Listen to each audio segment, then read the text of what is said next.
Welcome to the Nerd Party.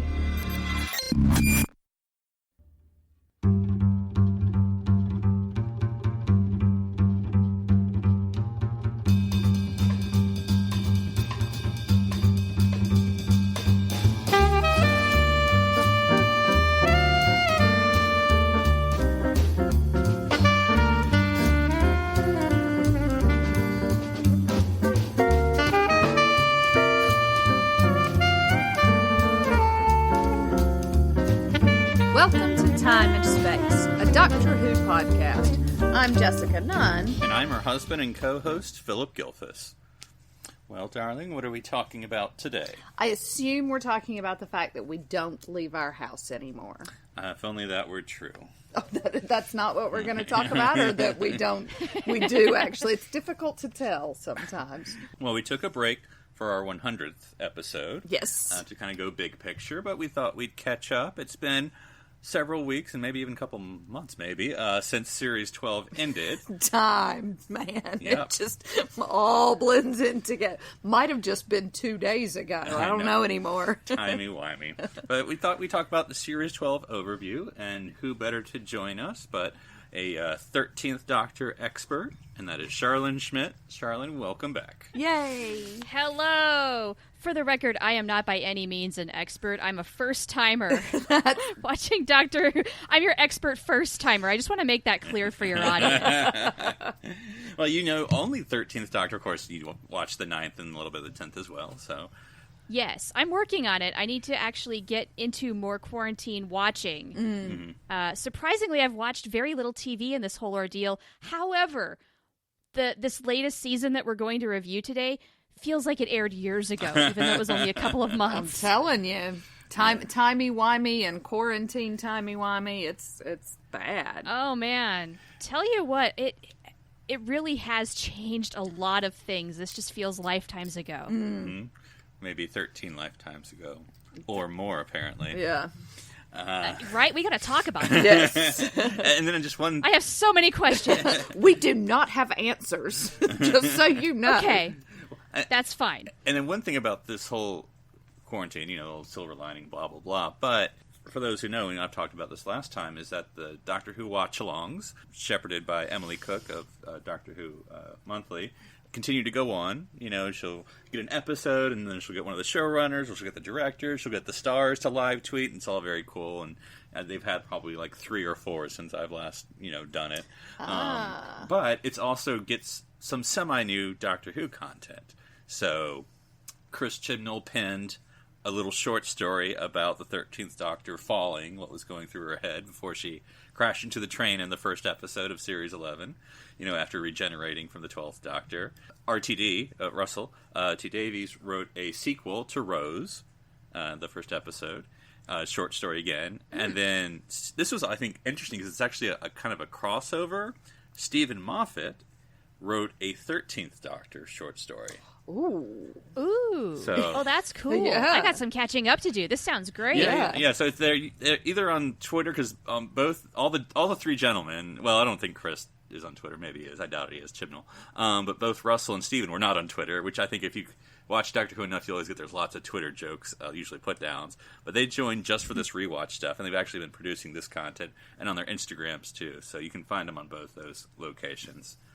So it's been very interesting. And we listened to Jacob, I don't know if that's his last name, but anyway, read, or act, I suppose I should say, yes. Russell T. Davies Rose sequel. He's a Big Finish voice actor. Actually, he started doing YouTube imitations of the Doctors. He's very young. He's his 20s. But now he's been hired by Big Finish. He does 11th. He does the 10th Doctor audio. And other stuff as well. And he's very good. Yeah. It's witchcraft is what it is. It is witchcraft. He steals their souls, gets a little bit of wormwood, I'm certain, and off he goes. Yeah, it's shocking. For someone as young as he is to be that talented at such a bizarre thing. Like, I don't know how you figure out you can do that. I don't know how that skill manifests itself of, hey, I can imitate anybody. I am a mockingbird. Sounds genius to me, honestly. I have no idea how you do such a thing either, so that's a gift. Yeah. And then for our Inside the TARDIS library, we're going to talk about the latest Clever Dick Films release on YouTube. Speaking of YouTube. Yay. And that is his part 10 of his Doctor Who review covering the Eccleston era of Doctor Who. Yay. So, but let's go to Series 12. And there's a lot to talk about, but I thought, we're going to kind of do some rough episode talk and everything like that. But I thought we'd just maybe concentrate on the arcs for a second. Okay. And I thought of two of them, and maybe you all have some different suggestions. But the two arcs, such as they were, I thought was The Master and The Destruction of Gallifrey. And I mean, we can talk Timeless Child, but that kind of arc-ish. Yeah, and I sort of feel like The Master and The Destruction of Gallifrey come in together with The Timeless Child. Mm-hmm. So they're almost one arc-ish. So yes. So Shar, again, not being colored by previous Doctor Who, but certainly you've obviously seen lots of pop culture TV. That first series was arc-less for the most part, episodic, I suppose, as we say. This one tried to increase the serialization more, but anyway, what did you kind of think of this slightly more serialization of this series? You know what? I thought the whole thing was a little lopsided. I think they had some really good ideas. Maybe they weren't executed the best, or maybe some things were out of place. But the good stuff was really good, and the stuff that just wasn't making it was just like, guys, what are you doing? Yes. So I have feelings and thoughts on this season as a whole. I'm sure we're going to get into all of that. So, I mean, trying some arcs is great, but I'm not sure how good of a job they did at it. Yeah, and what did you think? I mean, this is more of character than arc, but to the sense that they combine. What did you think of Sasha's master? Yeah, I don't really know exactly what to make of that whole thing just yet. I was hoping you could, is there more context that I'm missing or something? I was going to say, you've not seen Any the master at all. Yeah, no.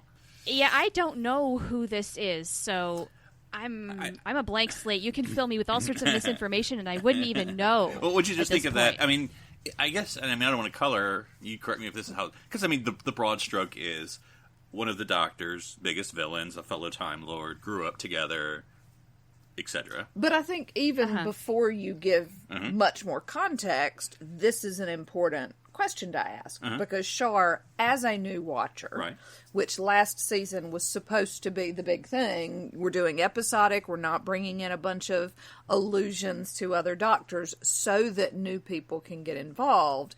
And so then when the Doctor is chucked at you like he is, what are those impressions? The Master. The Master, sorry. When the Master is chucked at you, what are those impressions? And what are your thoughts about it before Philip gives you the 20-page diatribe? The general impression I got was gaslighter supreme. Mm-hmm. Just, don't like him very much at all. Just basically wants to ruin everything. Kind of your typical villain in that sense. And without past information, I feel like, does this character have more depth that I don't understand at this point? Because otherwise, this is just yet another two-dimensional villain to me. And I guess that's what's interesting about your perspective on this. And what are your opinions on his relationship with the Doctor at this point? It strikes me that they do go way back. They have a history. They know each other. Even you look at a photo of Jodie Whittaker looking at the Master, and you can just see fear a little bit, like trying to underlie, like she's trying to tamp it down, but it's there. And so that says a lot in just a photo, and which is great. I feel like Jodie did a great job this season, by the way. But yeah, as far as that whole thing goes, I don't know how far it goes back. I don't know what has happened. I do not know how these two have interacted in the past, but all signs point to not good. Yeah, reasonable. Well, and we'll for purposes of spoilery.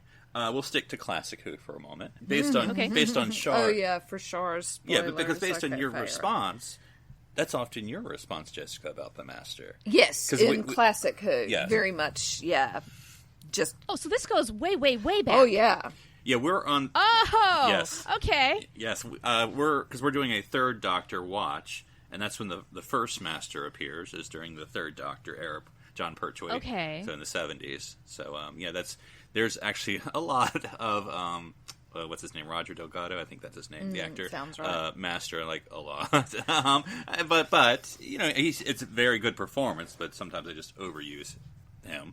He's also proper classic villain appearance as well. So yeah, I mean, he has the goatee. He literally has the evil goatee. He twirls and Oh wow. Yeah. He might as well twirl the mustache. Indeed, yeah. Okay, so this goes way, way back. And, okay, I did not know that. That's really interesting. So for a new viewer, to me, seeing the Master only in this context just feels like another watered-down villain, which this season had a lot of. So I wasn't overly impressed. And yet, this was probably the best showing of a villain all season. Yes. Backhanded praise. So, Yeah.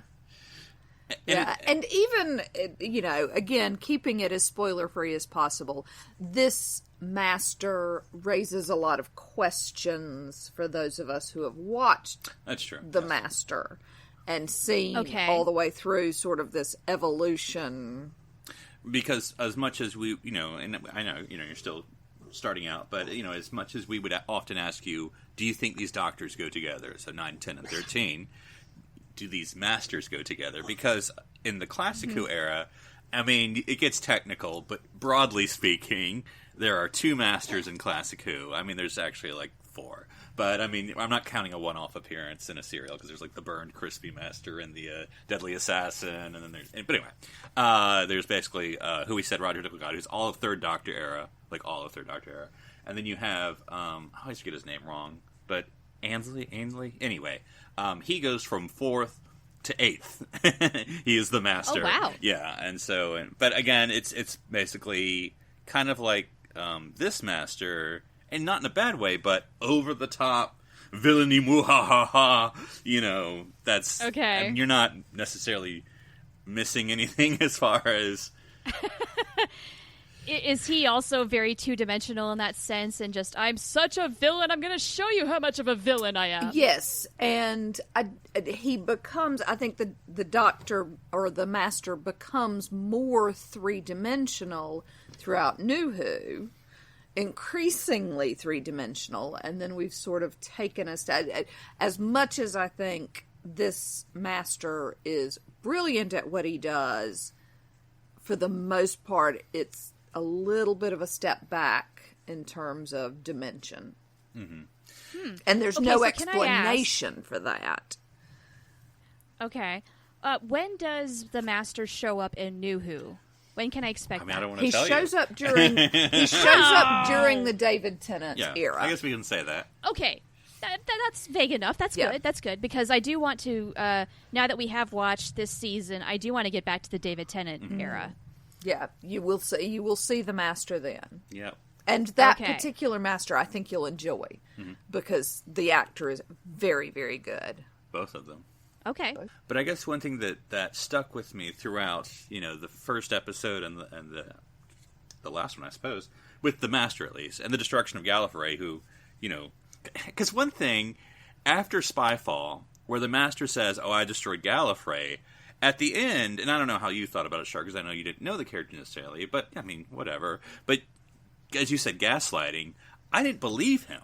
And then at the end, in the last two-part, in the finale two-parter, it's like, no, he just killed everyone, threw some bodies in the freezer, job's done. I mean, I was like, oh, so he was telling the truth then. Okay. Although I'm still hoping there's more to it. There's more... And I also didn't get, as you said, the two-dimensionality, I didn't get his motivation because, and I don't know, maybe I just need to let this go. Blowing up, killing everyone, like literally killing billions of people and destroying everything seems like a lot of work. He doesn't explain how he does it. I mean, he just pressed the button. Yeah, no, of course not. Explosion. And it's kind of grisly that he kept bodies. I mean, like, it's actually really grisly. But it's a secret, and the secret was that the Doctor's an alien, and I mean, that's the Doctor's patient X, and that's the reason why. That's not an explanation.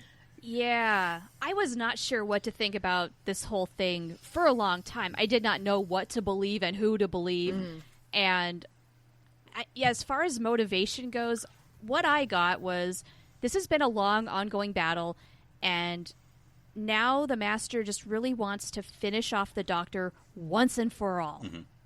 This is it. Yeah. Yeah. But is it? Yeah, and I guess there are just so many things that don't line up, things that just don't line up, and I can't believe for a second that Chris Chibnall just destroyed Gallifrey. Right? But then we've had this whole season, it seems like, where the Doctor giving me flashbacks to the Ninth Doctor because of how he was so traumatized from the war. This Doctor is mourning the loss with these visions of a burned up Gallifrey. She's tortured by it the whole season with not a whole lot of reason, just her companion saying, "What up, mate?" That was good. What's the matter with you? That was really good. What's the matter? Yeah. And I guess that is part of the arc, with the destruction of Gallifrey is, the result that it has on the Doctor, which just seems to be her moody. And I mean, that sounds like I'm being glib. But I mean, like you said, Jodie does a good job, but sort of in those moments, and it's not her fault, the writing is just like, the Doctor is moody and silent, and the friends are like, "Can you tell us more?" And she's like, "Nothing's going on," and that's not a... Right? Yeah, she's trying too hard to put on a good show, I guess, for them. But why? What is she trying to protect them from at this point? They've already got a season under their belt. Let's go. Yeah. They're either with her or they're not, and they're showing up for her every time. And so I don't understand why she's holding back. No, I don't either. And on the other side of the equation, I think you said this once, Jessica, if I'm correct, that you were if it's smart, I probably did. That you thought at least one or some of them should feel very betrayed. Yes, absolutely. Because they have given her everything. They have invited her into their homes. She has seen them at their worst, or that's what she gives them back. It just, and there's no justification for it. I mean, this Doctor up to this point has been incredibly open. Has been, you guys are not companions, you're family. It's a flat structure. You're my fam. Yeah, it's a flat structure. Yeah. And how many times this season did she say the word fam? Not that many. Yeah. Yep. And then at the sort of and I'm not saying it's not justified, but 3/4 of the way through the series, that it's suddenly like, it's not a flat structure. I'm at the top. That's the way it's always going to be. You just need to do what I say. And it's like, and I'm not saying you can't take the Doctor in a direction, but it's you have to also then have the reaction from the other companions to react to that. And they're just more like, okay, we'll do whatever you say. Yeah. And I'm like... And you also have to justify that for her to go from that place to that place. You can't... I agree. If she had a really good reason that we as an audience understood, at the very least, yes, I even think if we'd be they much more likely to didn't. go with it. Yeah. But we went from fam to dictator. Yeah. And I'm not going to tell you why. Yeah, and if I were a companion, I'd just basically say, screw you. Well, apparently 2 of them are.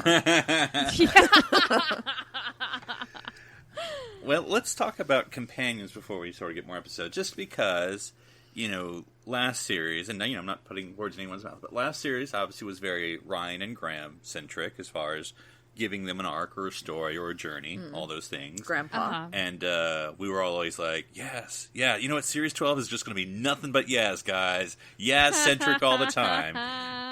That was so cute. Back when we were summer children. Yeah.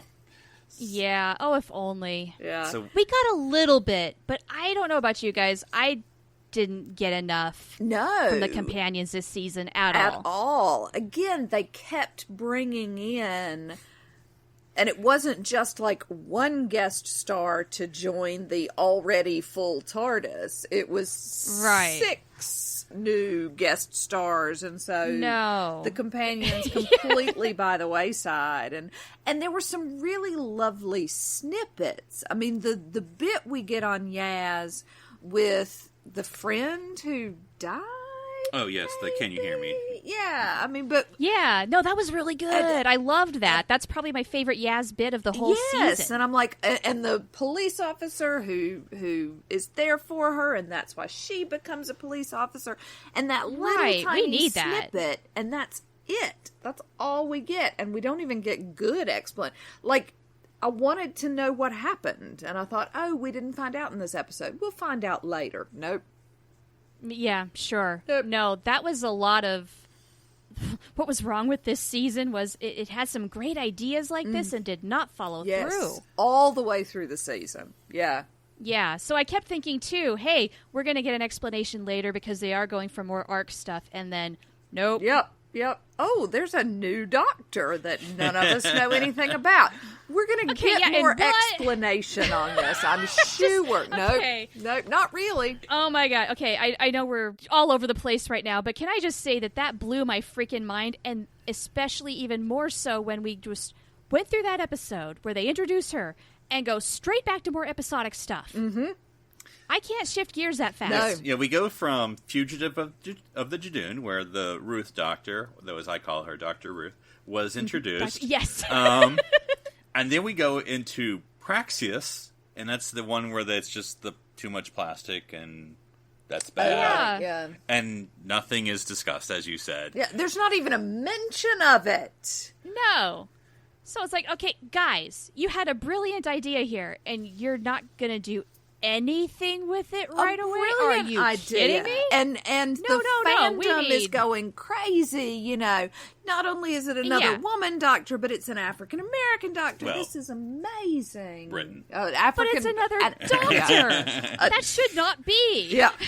All of these things. Yes. And then okay, we're done now with this. And then just, the will fact never that they talk so about blatantly it again. ignored. Oh, I thought after watching that episode, oh my God, okay, this show just really took a turn and it's going to get so good. I think on Slack, Philip and I, we were messaging each other through each of the episodes, and I think I said as much.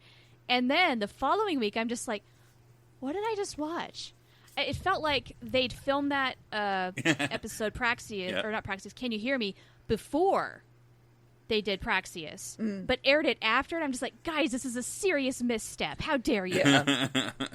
Yeah, very much so. Well, Char, don't you know it was all explained by the young man's story in the final two-parter of growing up and joining. Yeah, didn't you completely understand all that? I didn't. Waiting that long was painful, and it really, I don't know, as a member of the audience, that hurt. You don't leave a thread that big hanging for the rest of the season because it's really hard to appreciate the episodes in between. Mm-hmm. And also the guy's story, it was so unfulfilling. I don't understand. Was it metaphor? Was the I'm guy? Not sure. Was the guy? I know. I feel like Picard with Darmok. It's metaphor. The baby was a metaphor. I don't know. Yeah. Yeah, I thought it was going someplace, and then just, I don't know, the payoff was not what I thought or I guess wanted it to be. It wasn't enough. Because even as a metaphor for telling a timeless child story, they tell us the timeless child story. Literally, the master as turns to us, hey, I'm going to tell you a story about the timeless child instead of, dramatizing it. I don't know. It took a lot of time for it to go anywhere, and it just was a lot of build-up, but for what? Yeah. I was really confused for a long time. And I thought that guy was going to be the lone Cyberman. I thought the abandoned baby, old-timey guy was going to be the lone Cyberman, and then that was going to explain how he ended up being the lone Cyberman. None of that happened. No, it's just a lone Cyberman. No. He's by himself, alone, and he's a Cyberman. Half Cyberman. He's like the Phantom of the Opera meets Lone Ranger. There you go. But bad guy. But that's a good analogy. Phantom's a good guy?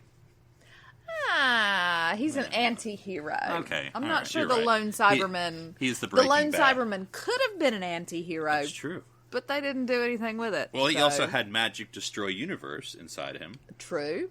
Yes. That was fun. All right. Thank God for Byron. As everyone always says in English class.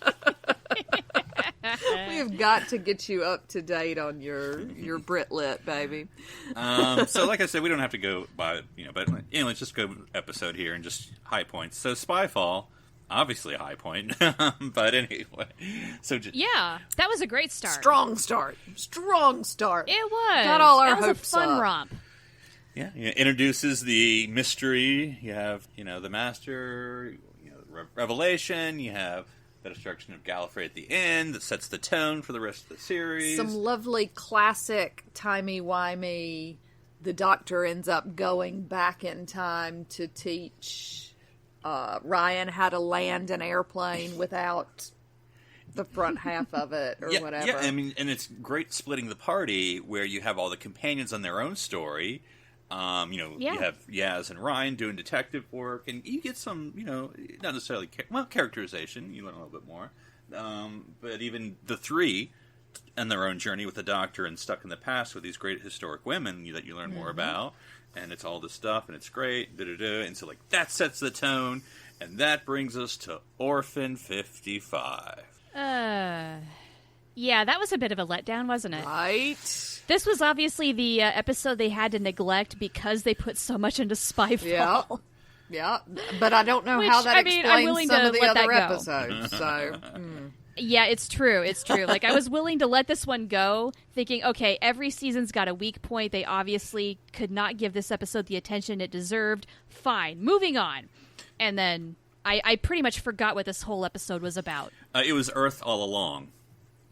Oh, yeah. Yeah, I remember now because I looked it was Planet of the Apes. Yes. No, it's a possible Planet of the Apes. Yes. Right. Yeah. But again, just really kind of half-wit aliens of the week that, okay. Also we're recycled. Forgettable, doesn't matter. 5 guest stars, possibly 6. Yeah, oh my god, the guest star orgies need to stop. Mm-hmm.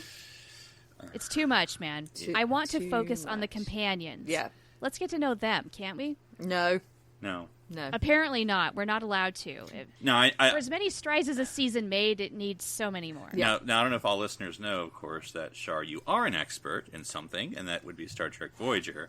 Is this the candy corn costume episode of Doctor Who? It might be. Yeah, it's not quite on threshold levels. Right. It's got some campy, mediocre goodness going for it. Yes.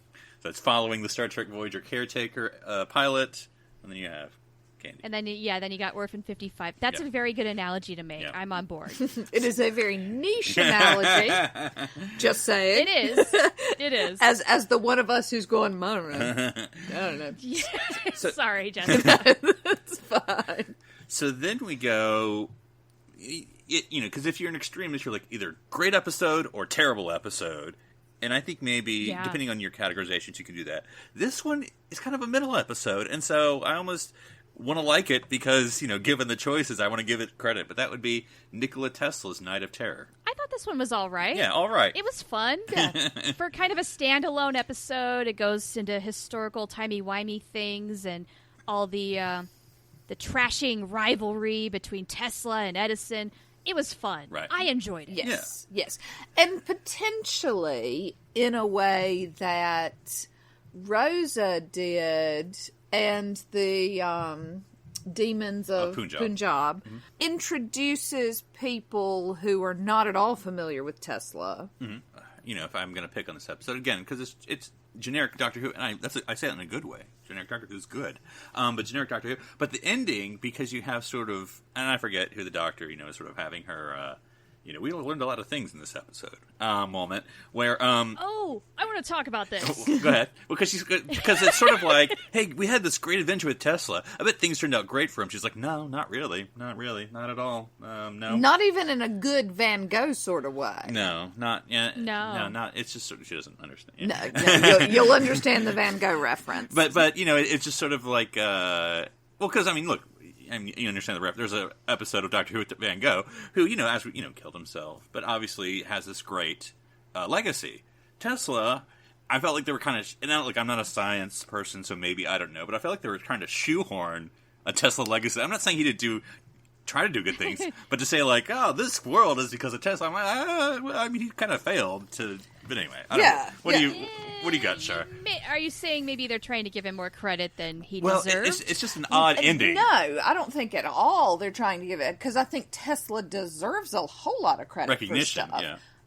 But he doesn't get any of it, not Einstein. Edison completely steals all his stuff and gives us weird stuff that's not useful, and people are just now beginning to recognize Tesla's genius. I was just going to say that. Stole the words out of my mouth. It's really not been till the last, I don't know, maybe 10 years or so that I actually learned about the guy. Yeah, absolutely. And again, his ideas were way better than Edison.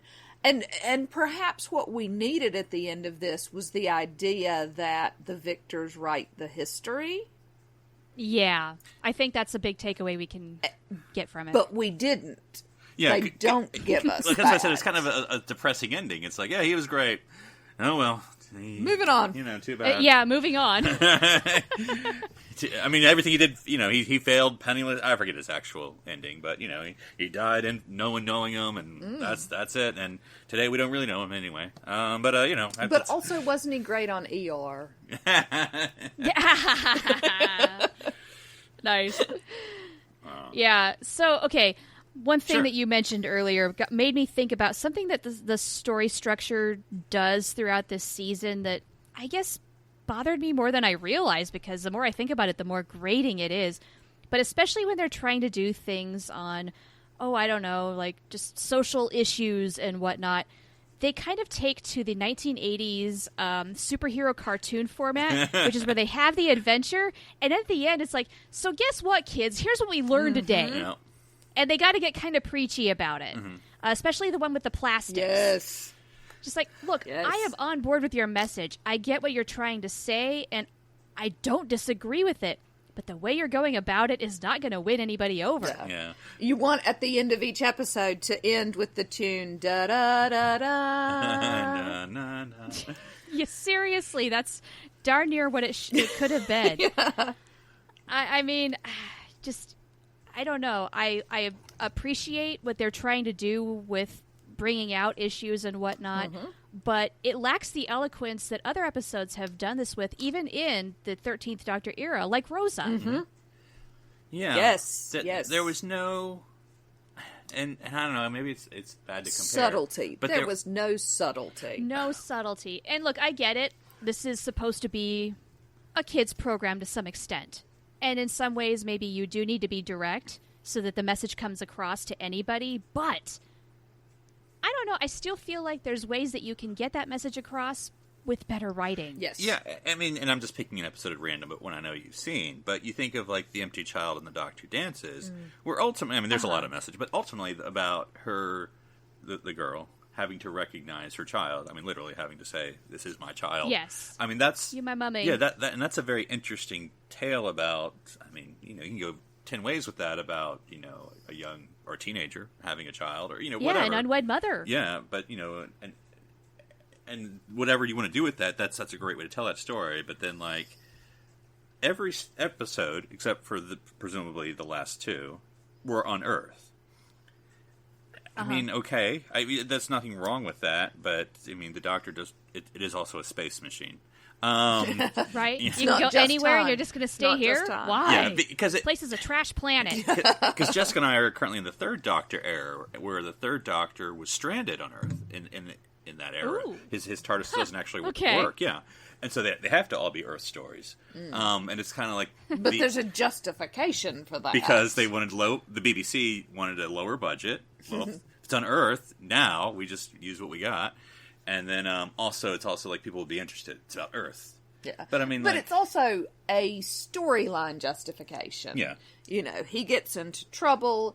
He is forced to regenerate. And much like Thor, after he invades a realm without permission, right. He's sent to Earth without his powers to atone for his sins. Until he recognizes, yes. And that's what the Doctor has to do as well. Mm-hmm. Because we just watched The Three Doctors, with the first multi-doctor story ever, and he just got rewarded for the Time Lords by getting his TARDIS fixed, and this is like the third season of the Third Doctor. Okay. So. Yeah, so 4th season, he's off. Yeah. He's off. But anyway, that's all right. that to say.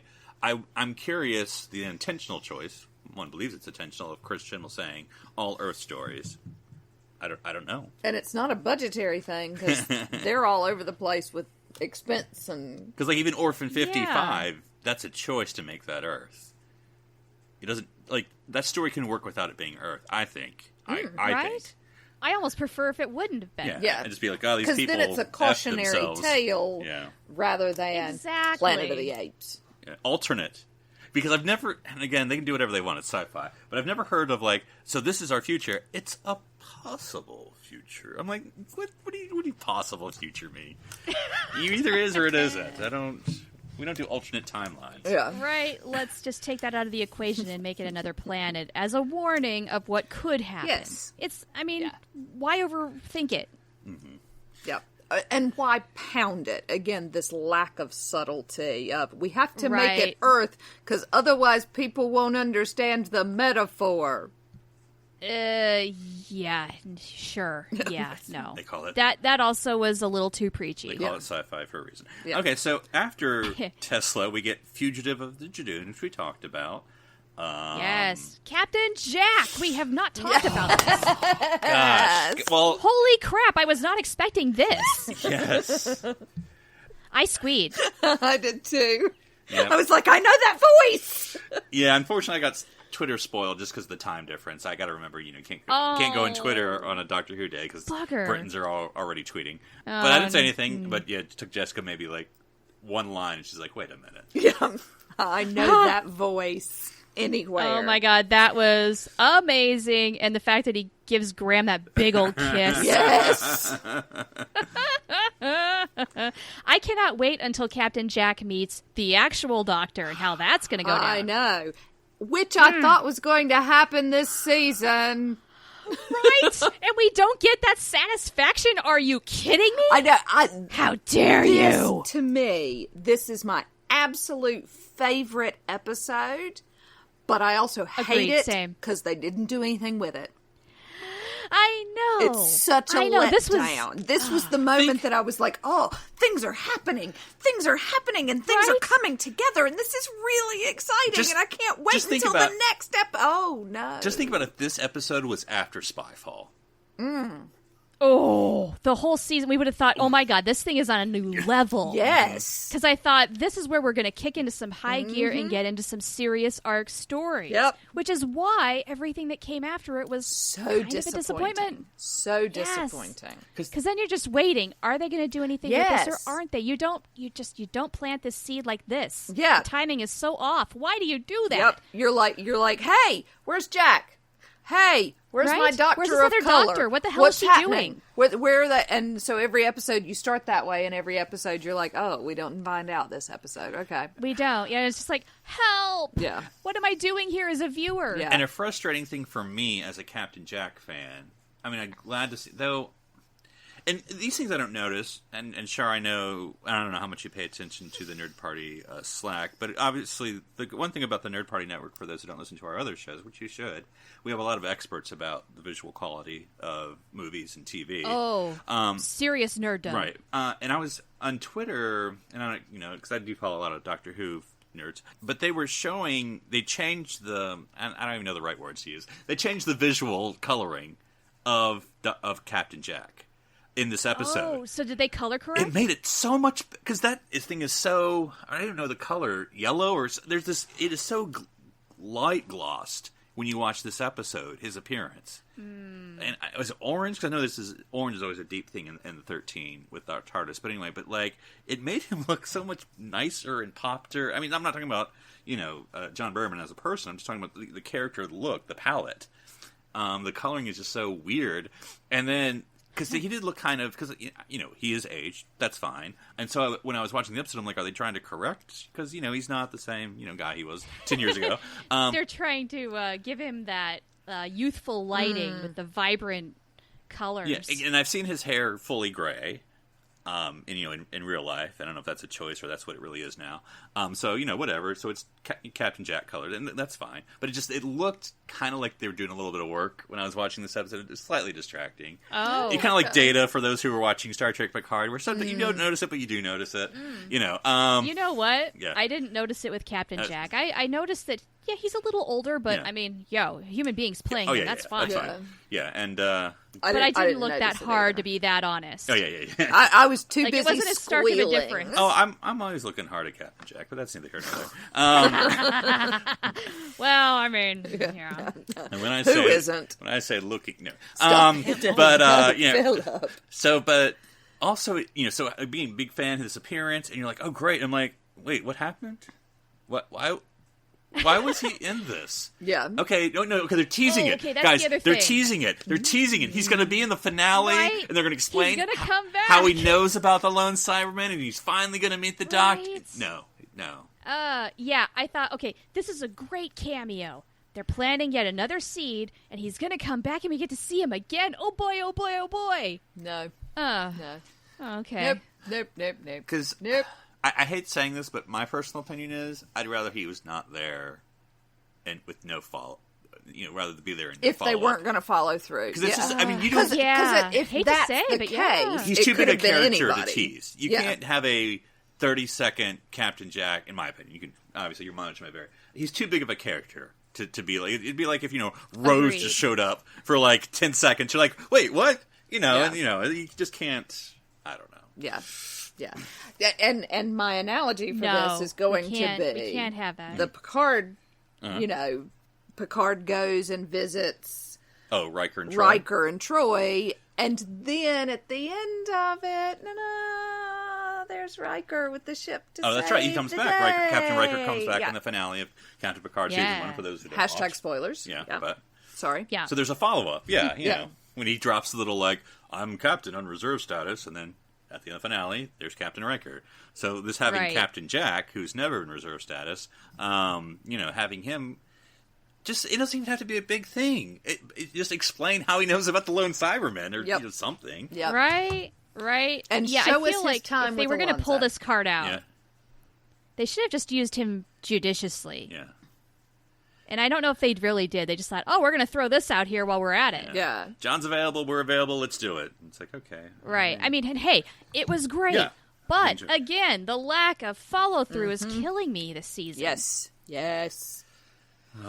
So, All right. so then we get... Yeah, I know. Oh, I need a nap now. No. So after Fugitive, we get Praxeus. That's, lots of plastic. The Oh, right. plastics. And this was... And this was actually...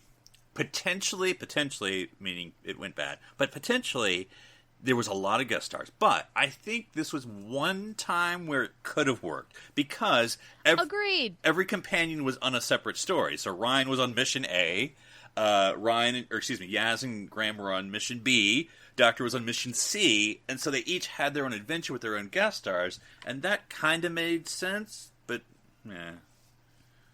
Yeah. You know what? I feel like if they would have made this an earlier season episode before Fugitive, it probably would have been, in my mind, higher regarded because it's not like it's a bad story. I do like that, hey, they're splitting up, they're going on different adventures. Could we maybe learn a little bit more about our characters instead of just plot point to It's plot a point to plot point? That'd be missing great. astronaut But if husband we- with a former cop with a mysterious past with a need to sacrifice, and an alien who needs to be cured who dies. I mean, and then a girlfriend and two people in a podcast, and one of them dies, and the person with the podcast comes back, and then Yaz feels bad and has to go get the thing. What are you confused about, Char? I think it's all self-explanatory in 50 minutes. Yeah, well, that said, this could have been a great episode, but it came right after Fugitive. And so it was a complete freaking letdown. Yes. Huge letdown. And there's a lot of Yeah, plastic. I was not ready for this. I didn't want this. And we get the very preachy at the end. Yes. Da da da da. Because because I'm thinking of bad examples. I'm like, and again, not to be Star Trek centric, but I'm thinking of like the Star Trek War Factor Next Generation episode about climate change. That's Oh, terrible. yeah. Well, it's not terrible. It's just not great. Yes, they have the warp speed limit Yes. because it's destroying subspace. Yeah. But I mean, there's obviously great ways to do an environmental message in sci-fi. but yeah. Oh, totally. These weren't it. Yeah, unfortunately. And it's an important issue. I mean, we really are killing our planet with a lot of plastics. Mm-hmm. It's a great thing to take on. It's just the writing on some episodes this season is just so weak. I'm wondering, guys, I love your intent here, but are you trying? Where the hell is Marjorie Blackman when we need her? I'm just wondering, is this a Chris Chibnall thing? Is this just his style? I don't know enough about him to understand. Like, I haven't seen any of his previous work or anything like that. You won't see him until... Am I so spoiled by Moffat era Doctor Who that this is so different that I'm just thinking, this is weak, And see, guys. I didn't think so. You know, based on his work in Broadchurch, which I think is gorgeous and beautifully each... And Torchwood, to a certain extent. Yeah, but each season has its own arc, but it's an arc that goes all the way to the end. And this doesn't... Okay. So he's capable of doing really good storytelling. Really good. Where is the fallout cast. Here? Maybe he... Well, this is going to be an extreme statement. I don't mean this. Maybe he can't do it with Doctor Who. I don't mean he's saying, he sucks. He shouldn't be doing Doctor Who. I don't mean that. But I'm just saying he has done it in Torchwood. He's written Doctor Who episodes. He's done other dramas. But just show-running Doctor Who... Because I noticed, more so this series than last series, he co-wrote like half of the episodes. Because it's a lot of returning writers from the last series. But he co-wrote, like, those have seen, and I don't know how credit works, and, you know, who knows who rewrites and writes and rewrite, you know, whatever. But his name is on half the episodes, if not more, of the season. 3/4 possibly. Yeah. Well, I'm wondering, are things getting tossed through too many people, and so then everybody's message becomes no message, and it becomes this convoluted mess? I would love to know behind the scenes what's going on, because it just seems to me, as a member of the audience, things aren't as coherent as they could be.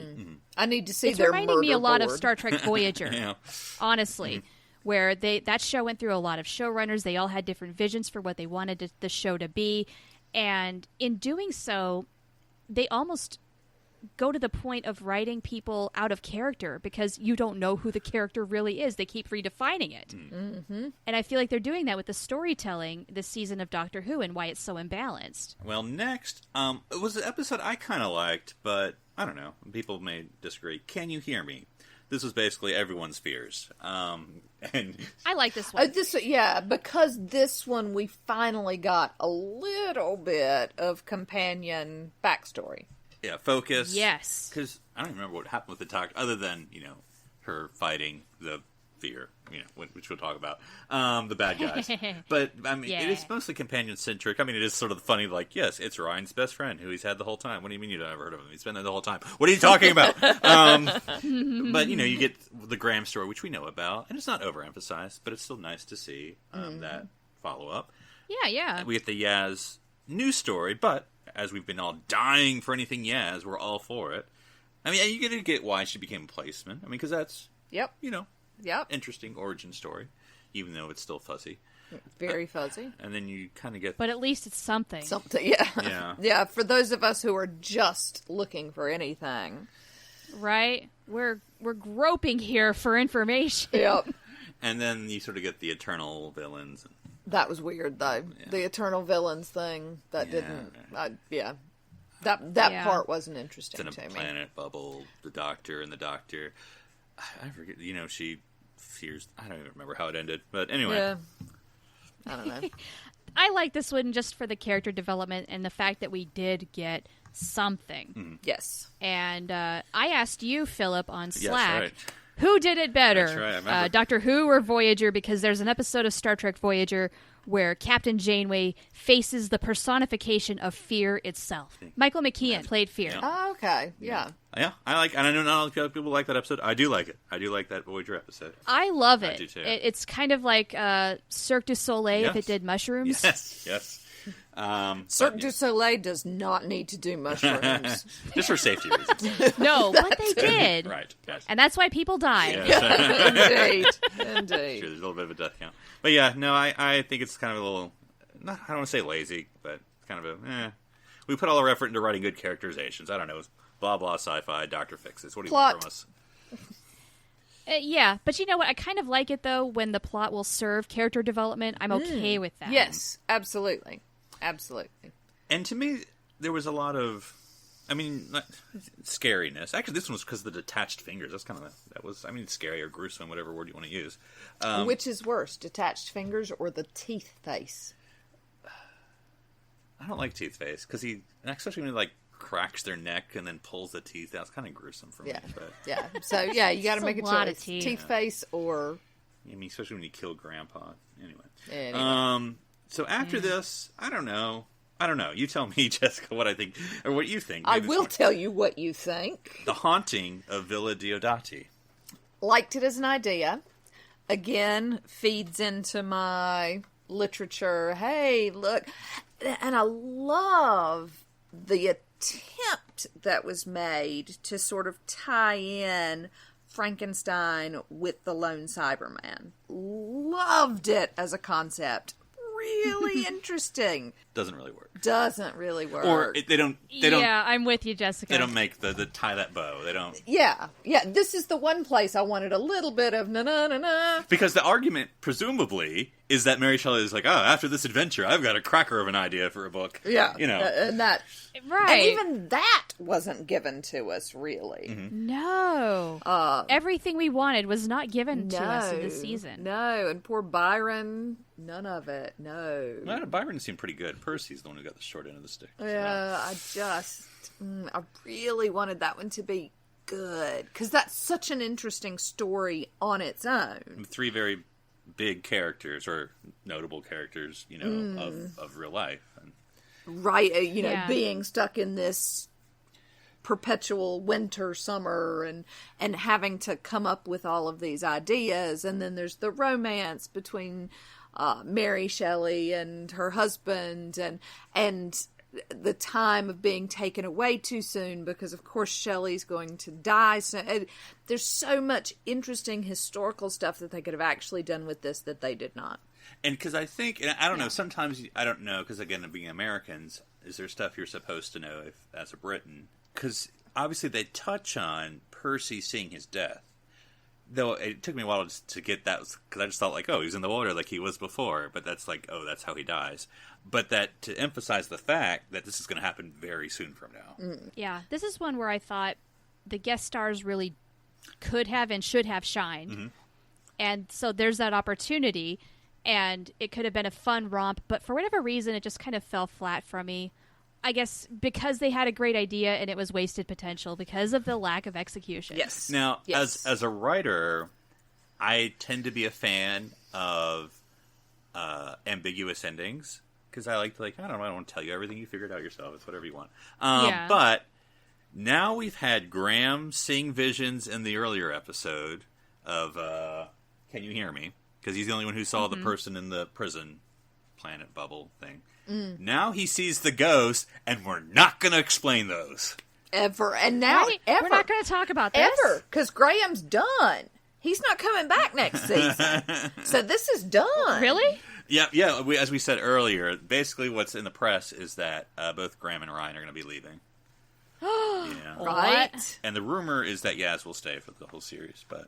Next one. But we're just barely... no. I know. Oh, for crying out loud. Okay. But as someone pointed out, I can't. if Yaz stays, which I hope she will... maybe she'll finally get some time. But she'll actually be the longest-serving companion of Nuhu. Ah, interesting. Longer than Rose? Well, then maybe we can finally Rose get to know her a little bit. 2. Wow. Yeah. Good for her. Wow. So, okay, I gotta know what the gossip is here. Is it dissatisfaction from the actors? Have they just decided these characters aren't working? What's going on? I think Ryan, I know he has a real name, Tosin, got picked up for a lead. Is it American? Okay, well, good for him. It's an American series, but I might be wrong. But it might be a British series. But he's a lead. Not that he's not a lead as a companion, but not necessarily. Companions aren't necessarily the lead. Yeah, but more of a lead. Co-star. He's not first on the call sheet. No, Jodie. Yeah, he got picked up. Yeah. And also because of the timey-wimey, in real life, this has been 3 years, 4 years. Right. Yeah. So there's a bit of... And then Graham... Or not Graham, what's his... Bradley Walsh. That man, he can do whatever he wants with his life. That's... Yeah. No, Yeah, and that I guess that's why it's a little bit of a surprise. I don't know what an American equivalent of him is. Because he's not often. Yeah, I don't know. Because he does. He's a game show host. He's done game show hosting, and he's a presenter, as they say. He's in Britain. done everything. Yeah, but he can basically go in any show, more or less. Yeah. Hey, good for him. Because he has his, what's it called? The Search? That's not it. But anyway, he has his own game show that he has. So, but anyway, panel shows. But yeah.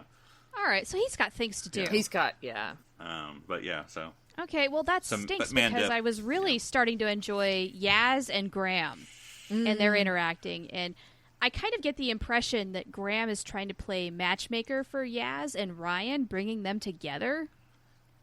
Yeah, well, and not to skip ahead, but as I said that when we talk about the episode, that moment in the last episode where Graham is sitting with Yaz, and it's like, Yaz, I just want to say, you've really done a good job. You've grown like, oh my God, Yaz is going to die at the end of this episode, guys. Oh my God, why is he doing this? I know what happens when they do this. Right. It's always when the character dies is when they have the best episode ever. It's like at the beginning. Yes, but I love that moment where he just pours his heart out, and she says, "Yeah, I guess you're all right too." Oh, those. For an old guy. Those Northerners.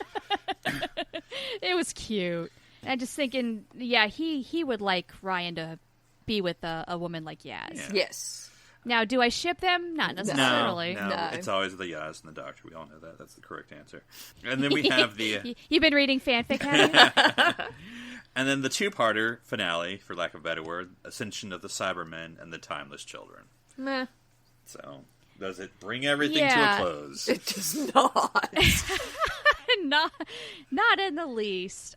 What happened? I am so confused. I have so many questions. Yeah, and again, we can't answer them. There's nothing that our experience here can give you. Because I do like, and again, it's Star Trek, but you can use whatever your pop culture property is, of when you introduce something, but don't necessarily explain it, so then fan debates happen, and those are fun to the extent that they can be. So, like, for instance, with the Ruth Doctor, where is she on the timeline? Now, presumably, before the first Doctor, that we know of, but she had a TARDIS that looks like a police box. And that only happened with the first Doctor, because presumably the chameleon circuit worked before then, that it could change. And even then, at one point, works. Well, the sixth Doctor, it worked for a second. But yeah, and so... I mean, okay, I'm not big on the gossip and the fandom reactions to Doctor Who. I don't really follow any accounts or anything like that, just to kind of try and keep... Same. Experience as pure as possible, for lack of a better way of putting it. And what I did get, though, from what little I did see, was like fans were like, okay, what just happened here? Does this change everything that we know about the Doctor? And some people were outraged about it. Others were just, and questioning it and not sure, like not saying neither here nor there that it was good or bad. Just, you're changing the formula. What does this mean? Yes. I mean, I don't have... Which is how I feel about because it. I don't have, problem. Who cares if I have a problem? But I don't have a problem with there being countless Doctors before this. I mean, though you then have to explain, do they just get memory wiped every 13 times, or... Well, and that's the other thing, right, is the Doctor... the Doctor only regenerates 13 times, right? So presumably this would be her last incarnation. Well, no. So, but no. Yeah. That's what I understand. No. Well, no. Okay, so this is a minor spoiler, but just so you have the background. So the 12th, Matt Smith, the 11th Doctor, without going into reasons why, should have been the last regeneration. And there was an incident during his regeneration where he got an extra cycle. Oh, so he got like a little one-up mushroom. Yes.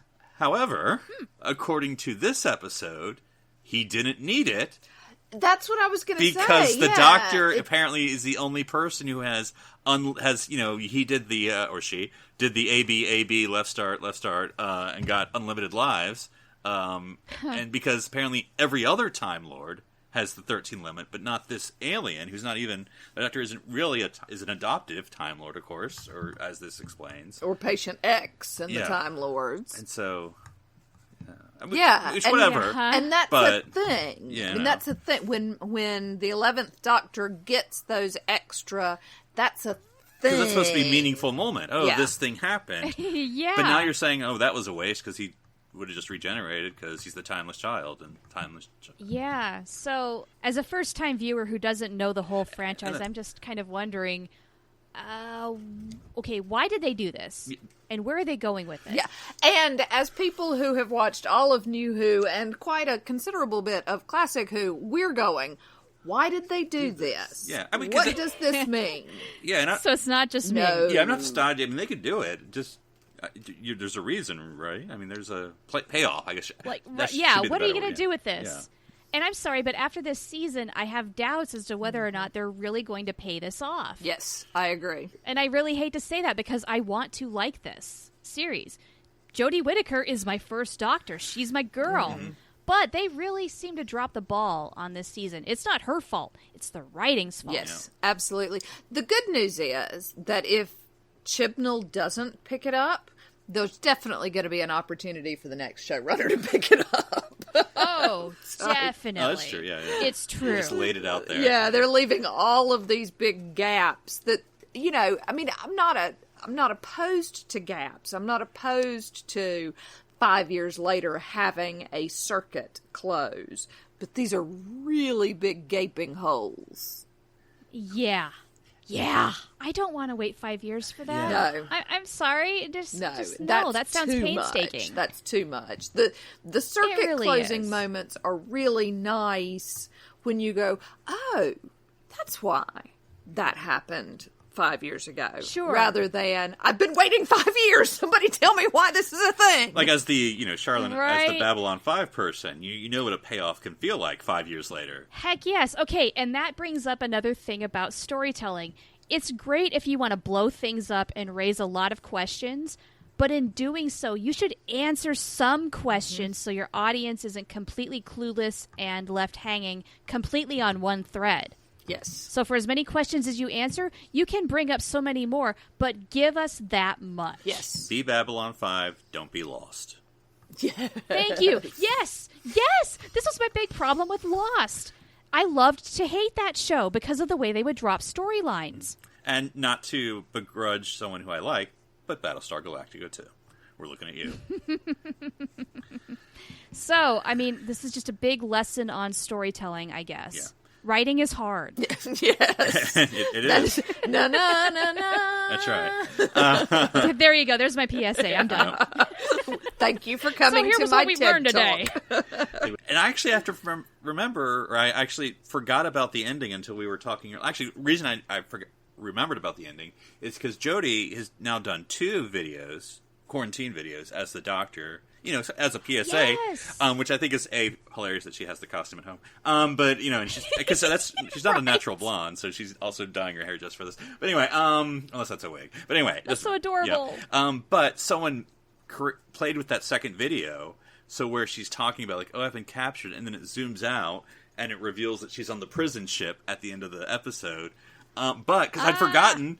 At the end of the episode, the series, She's in prison, yeah. The Jadoon show up in the Yes. TARDIS, which I don't know how they do that, and then just snatch her, and then she's in prison, and the end, theoretically, a follow-up from Fugitive of the Jadoon, so maybe, this isn't going to happen, because disappointing, but this would tease a Ruth Doctor appearance, because that's the last time we saw the Jadoon out to look for the Doctor, right? Except that the Yeah. name of the holiday special... Revolution of the Thank Daleks. you. Revolution of the Daleks. So that's the Daleks. So, okay, now we're going to get the Daleks involved in this, and we have the Cybermen going on. I mean, how many freaking people can we fight at one time? How many mindless, not interesting villains can we fight at one time? I feel like they should be just working on one at a time here. Like, I love the Daleks, I love the Cybermen, but you're trying to throw it all, including the kitchen sink? Yeah. Why? Is this wrong with... I don't know. Big ideas, bad execution. That's why I Yes. have no faith. Good big ideas. Terrible Sure. execution. Yeah, like the kernel of the idea is solid. It's amazing. but damn it, you have got to think this through. Because I'm thinking even with the Ninth Doctor era, so you had the Dalek, literally episode Dalek, so it's one Dalek. So even if you don't know what a Dalek is, you get introduced, and because I know, Char, you didn't, so you get introduced. But then you get the two-parter at the end, where you get this epic Dalek showdown, and that's building it up, and then, everything, how that whole thing goes. But anyway, that's kind of making it big, and then... Yeah, that worked. And maybe that was the attempt with the Lone Cyberman? Yeah, I would have loved to know more about him. He was kind of boring after a while, because he was... Yeah, in that two-parter, he just never did anything. I kept expecting to find his history. Yeah. Why is he the first, or whatever? Why... Because yeah, that's lost, right? Like, we get a lot of backstory, but, I mean, we spend a lot of time with him, but what for? It's not really moving along his motivation. And not to harp on this analogy, he's almost, Charlynn, like an ex-Borg, but who longs to be, like, he's basically early 7 of 9, who wants to go back to the collective. So he's basically says, oh no, I'm not part of the cyber whatever anymore, but I'm going to go back because I love it. I love being a Cyberman. And it's just like, explore that. What? Yeah. I didn't fully understand his motivation either. And I wanted to, and I tried, but it felt just really muddied. Yep. And it was one of the many questions I had about this two-parter. I felt like they aimed high, but they fell short. Yeah, way short. And I'm just like, oh, damn it, you guys. There's so many good ideas here, but you're just not... I don't know. Something about the gears is not quite cranking with me, and I didn't know if it was just me at first, and then I saw fan reaction, and Philip, I talked with you, and I realized, no, it was not me. Well, Jessica, final thoughts about Series 12? Meh. Though, technically, I argue it's not complete until the holiday special, but anyway. Yeah. I don't get my hopes up, because they're not going to resolve the things we want them to resolve. Welcome to me watching Discovery. This is done, and... Oh, burn! And Shar, what are your final thoughts about Series 12? I'd say, overall, it landed pretty average. The good stuff was really good. The not-so-great stuff was really not great at all. Yeah. I don't know. I felt kind of let down by the season. I did too. And I'm very sad, because it's not official or anything, but traditionally, next series should be Jodie's last. Right, because the Doctor is only around for so long, and so she's only got one season to really shine. I'm feeling ripped off already. Mm-hmm. Because I love Jodie. Yep. I really want to see her I want to see what she can really do as the Doctor. I don't feel like we've seen it yet. Nope. I agree. 100%. And I don't know, after this season, like I'm lowering my expectations just because I don't know if this writing staff or whatever is going on that I don't know about that's not working can handle it. Yep. I really hate to say it, too, because I like this show. Yeah. I do, too. Yeah, and these characters and everything they've established, but... I know. It's disappointing. Yeah. Well, with that, let's go into the TARDIS library. When you close your eyes, I go to the library. go to the library now. So for Into the TARDIS library, and this is weird. We actually, Chart, you still are with us in the TARDIS library. I've never actually had someone else in the TARDIS library. That's right. Wow. I never left. Yeah. Don't touch anything. But Into the TARDIS library. Unless you want to late. dust, in which case, have at it. Yeah. It is mighty dusty. Yeah. But we're going to talk about friend of the podcast, Richard, and his recent release from Clever Dick Films on YouTube. And that's his Doctor Who review, Part 10, The Christopher Eccleston Era.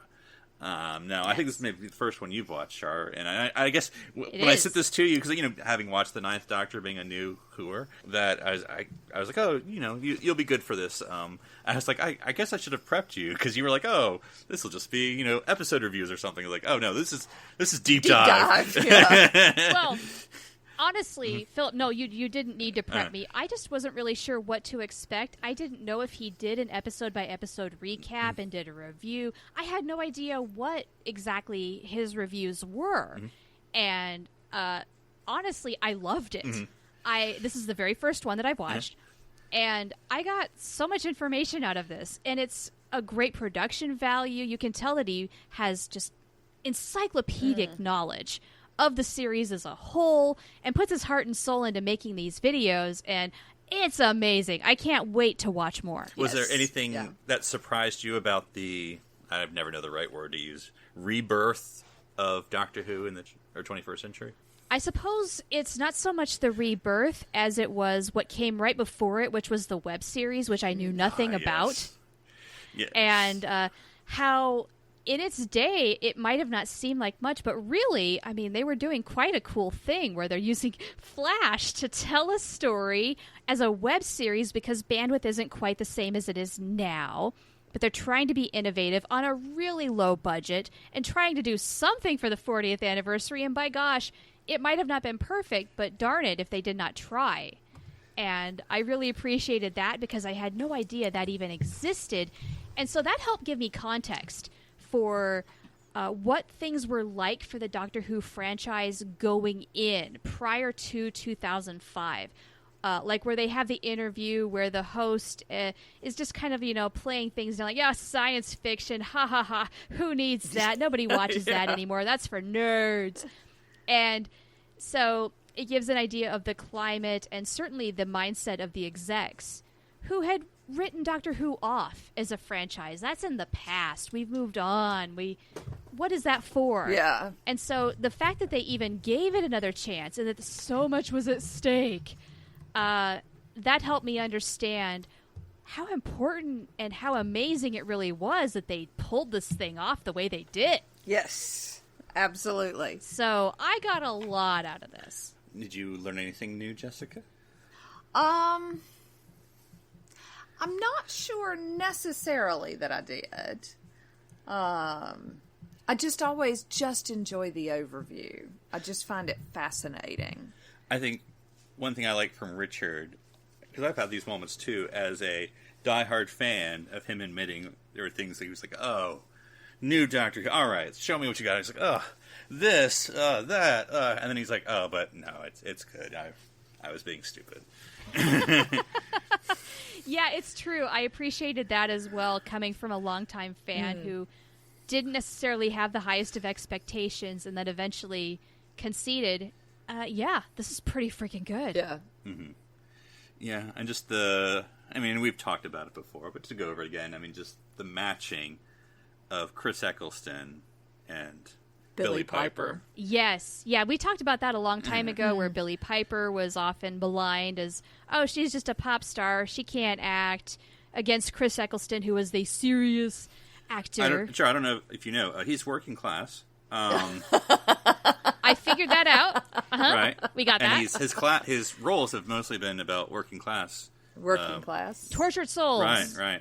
Yes, I got a lot of that. Mostly. Yeah. But this role was something relatable. Something different. Which actually, I think, obviously, worked out. And that he definitely showed what he can do. Yeah, absolutely. Yeah, Great. Honestly, I feel like that's a great melding for Chris Eccleston, where he has played these tortured soul characters, and his incarnation of the Doctor is a little bit of a tortured soul because it's right after the war, but he's also trying his hand at a little bit of comedy and trying to be a little goofy and off the wall and what have you. Absolutely. I would have loved to have been in the room when Christopher Eccleston, the working class / serious actor, was told his co-star was going to be Billie Piper.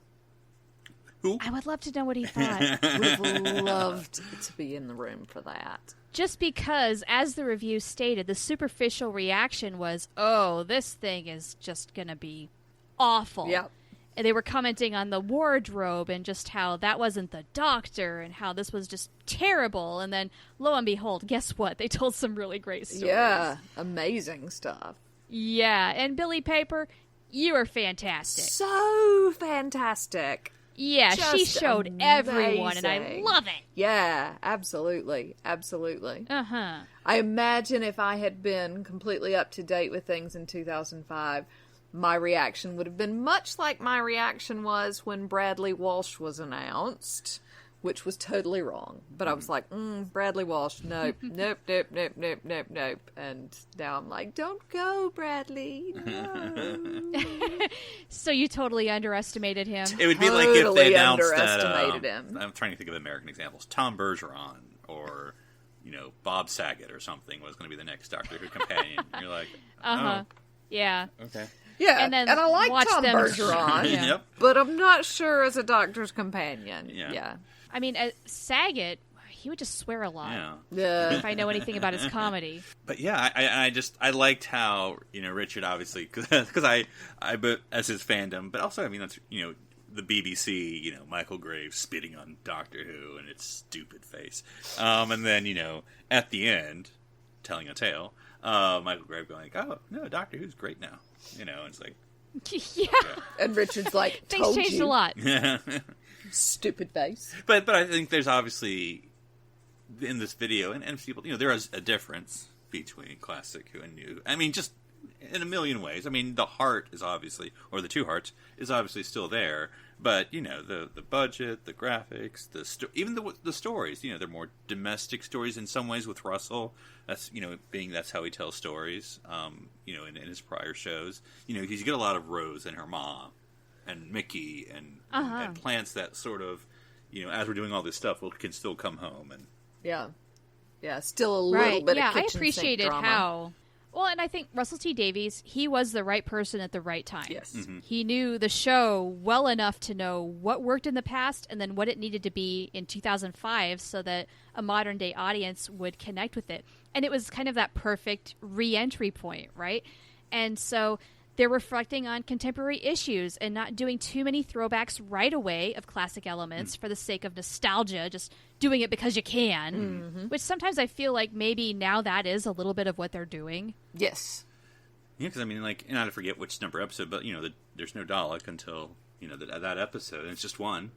And then it takes its time. I think it was maybe episode 5. And then I like how he talks about how the episode goes after everything Daleks were made fun of. It's just the plunger. Oh yeah, it plunges your face off. Or stairs. Take care of that pepper pot. Oh, they fly now. Oh, Right. Things have a purpose, and that changes everything. Yeah, it's very intelligently written. Yes. And probably in a way that maybe, and I don't know this for certain, but maybe in a way that Doctor Who had not been written before, where people could maybe take it a little more seriously. Mm-hmm. Yes. Yeah. And I think yeah. Adding that because it always was a drama, but making it more of a drama. And grounding it into modern television, because I guess if you're going to see it from the bad villain expert viewpoint from the BBC, whereas Doctor Who wasn't matching what they were seeing on others, especially American programming, whether it was Star Wars or whatever, or Star Trek or whatever.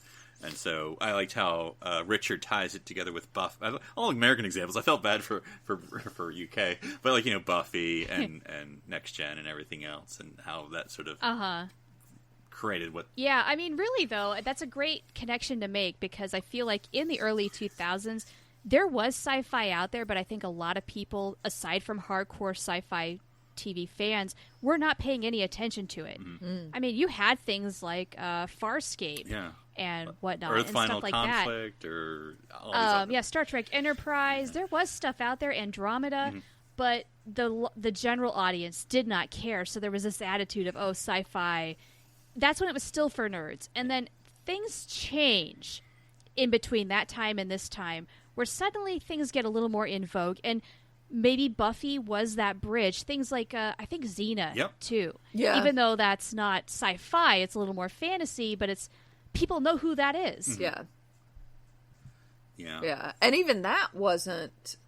I mean, that was like Saturday afternoon stuff. Yeah. I mean, that Xena... Hercules Xena hour. Sure. Yeah, that wasn't even sort of primetime television, but that was the first in to... This is an acceptable... No, that's why Buffy's the better example, because it was more primetime TV. But again, I don't know if you could have had Buffy... had you not had everything that came before. Yeah. Oh, certainly. I mean, a lot of things paved that way. Yeah, absolutely. Yeah, and so, how'd you like? I mean, I know we told you about this before, but how did you like Richard's thing of like, yes, and as soon as the episode premiere, it's announced Chris Eccleston leaving the show. That had to have been such a letdown. Like, what the hell? And then I don't know. It I kind of wonder if in the time I would have thought, is this just tabloid fodder? Mm-hmm. Because I don't know if you caught it, but in the very beginning of the review, there's a news article that says Eddie Izzard set to play the Doctor. Yes. From really early speculation. I'm like, oh, and I love Eddie Izzard. If I would have read that, I would have thought, oh, that's freaking great. I'll tune in. And then there's no Eddie Izzard. What are you talking about? Wouldn't that have been amazing? He would Oh, have been man, I would still love to see him play the Yeah, Doctor. he would be a very interesting Doctor. Mm-hmm. Oh, my God, yes. Oh, love Eddie Izzard. Well, yeah, there's nothing like speculation when it's time to change doctors, because then there's always of course now there is, but even in the 70s, is it going to be a woman? Is it going to be a, person of color? Is it going to be da-da-da? Right, you just don't know. Is it going to be Idris Elba? That's right. Oh, that would be all right. Yeah. Oh yeah. No, I'm down with that. As an idea. Make him Bond, or we'll make him the Doctor. Yeah, one or the other. Oh goodness! But yeah, it was. I liked how he wrapped everything up, and then a little David Tennant pops up at the end. Yay! Yeah. And you know what? That made me really excited to get back to watching the David Tennant era, because it's been probably a good few months at this point. I mean, I'd kind of dropped off the radar for a couple of months while things got really busy over the holidays at work, and then we got more of the 13th Doctor, and now here we are, and I've really got to catch up with what he and Martha are doing. Yeah. Great season, in my opinion. Yeah, Martha. I can't wait. Yep. Vote Saxon. That's all I'll say. Well, and hopefully Richard, I don't know exactly how the British teachers are dealing with quarantine and things like that, but maybe he'll have some extra time to start putting together the Tennant era. The Tennant era, yeah. Ooh. We shall see. Tell you what, I'm looking forward to it if and when he can get to it. Yes. That's right. Yeah. I know it's a lot of work, but we appreciate it. So we'll So obviously much. drop that link in the show notes, and hopefully everyone can watch it, and give a shout out to Richard on the great job he's doing. And if you want to go back Heck and yeah. watch it all, Keep it up, sir. Yeah, watch all of his others. I'm tempted, and we're still in the middle, but whenever we finish our Third Doctor watch, to Go watch back his Third and Doctor watch it. again. Yeah, no, I think that'd be worthwhile. Yeah. So now that we'll actually know all the episodes he's talking about.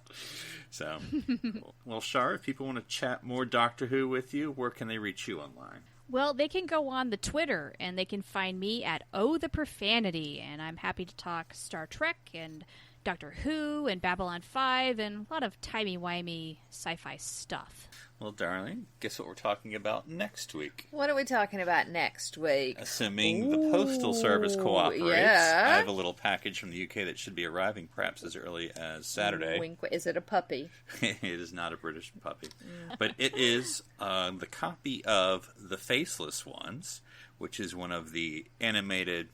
Restoration is not the right word. The Second Doctor, as many people... Recreation? Yeah, the Second Doctor has many lost episodes, and this is one of the ones they have recreated to put together, and it is the Faceless Ones Second Doctor series, animated. Yay. So we'll be reviewing Cool. that. Yeah, fun times. All right. Well, until next week, enjoy the Doctor's many adventures throughout time and space.